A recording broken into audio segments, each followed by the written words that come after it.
Matapos ang halos 5 araw ng paghahanap, natunton ng Bureau of Immigration ang puganting si Na Ik-hyun sa Angeles City, Pampanga. Kasama niyang naaresto ang kanyang kasabwat na si Kang Chang-bum. Ayon kay Bureau of Immigration Commissioner Joel Viado, nahuli si Na sa isang operasyon ng Fugitive Search Unit at Intelligence Division ng BI kasama ang iba pang ahensya ng gobyerno.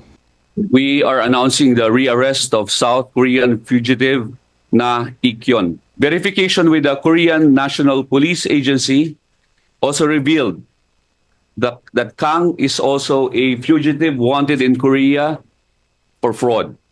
Si Na ay unang naaresto noong Mayo 2023, ngunit hindi agad napabalik sa Korea dahil sa kasong estafa na isinampa ng isang Pilipina. Tumakas siya mula sa kustodiya ng BI noong March 4 matapos ang isang pagdinig sa Quezon City.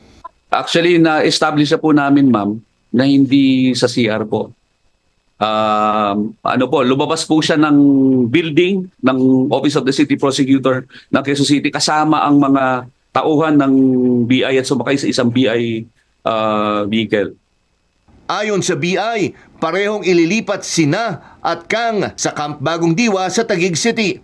Itinuturing silang high-risk detainees kaya magkakaroon ng mas mahigpit na seguridad. Ang objective po namin is mapa-deport po siya agad.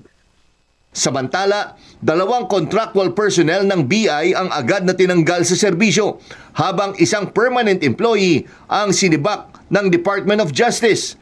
Maharap sila sa kasong kriminal at administratibo.